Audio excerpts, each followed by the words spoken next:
Hello and welcome to H524, and we'll continue a little bit with the holographic universe, and the metaphor or the picture, or I would say tool of the hologram lends itself to a whole load of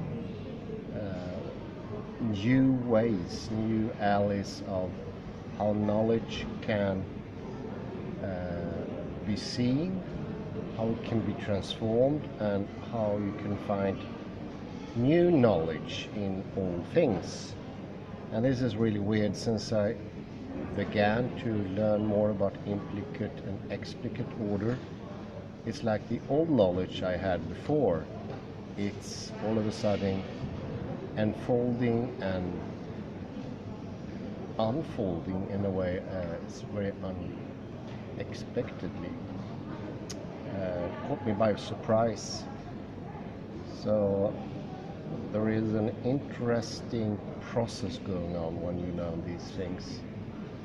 And I think I mentioned earlier episode here, this is the only time so far, and you can correct me if I'm wrong, that anyone transferred the mathematical knowledge of quantum physics, which is the only way to understand it, doing the job, to a couple of tools which can help to get that same, something very similar of the mathematical experience. Once you tried it, you need to try it. It's I can say directly, these are not expressions to be learned in a translatable manner.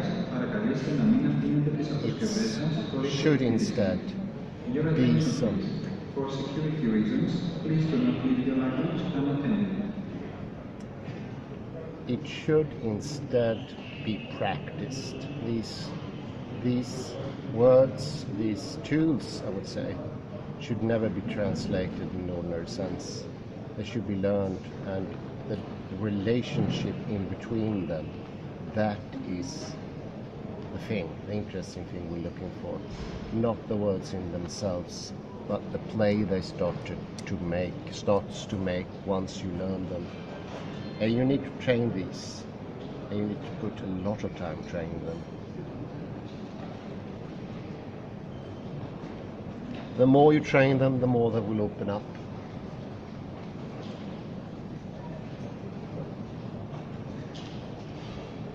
And do note that to learn quantum physics the mathematical way takes 5 years, and that's the mathematical way. So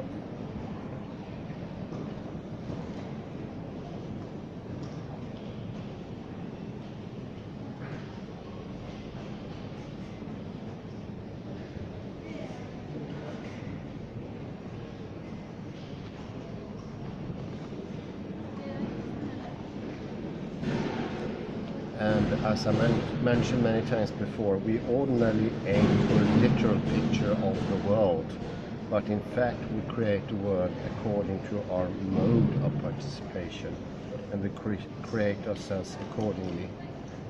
If we think in our present way, we create the kind of world that we have created. Then if we think in another way, we might create a different world, and different people as well. So it's the world you get is completely caused by the mode of participation, and that I would call your mode of the holo movement. What is your holo movement? How strong is it? We talked about this the other day, I think mentioned it, about root learning. Root learning has been given up in the educational system, but now we know root learning is one of the most important things to strengthen the ability to enfold and unfold. And concept that we should put in question mark, or at least quotation mark, or something of a similar parenthesis maybe. Epoché, as Husserl said. Those concepts are memory. Memory is something you should look into. Don't treat memory as a passive process. It's never a passive process. It's caused by your will to memorize, and it's caused by how much time you put in to learn. Rote learning, I think that's incredibly important. But these things are something that goes hand in glove with consciousness. There's no separation between consciousness, memory ability, I would say maybe, and intelligence.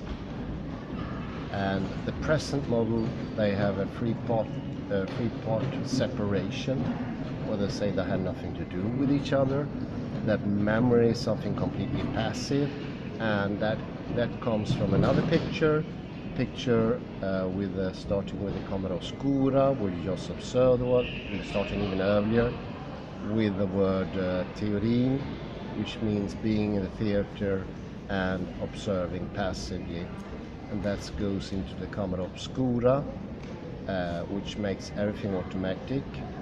The automatic idea of observation, where you don't do anything, because what changed in painting with the camera oscura that Brunelleschi developed in Florence was that you strengthen the idea of a passive mood of receiving the world, or you just receive the world after that.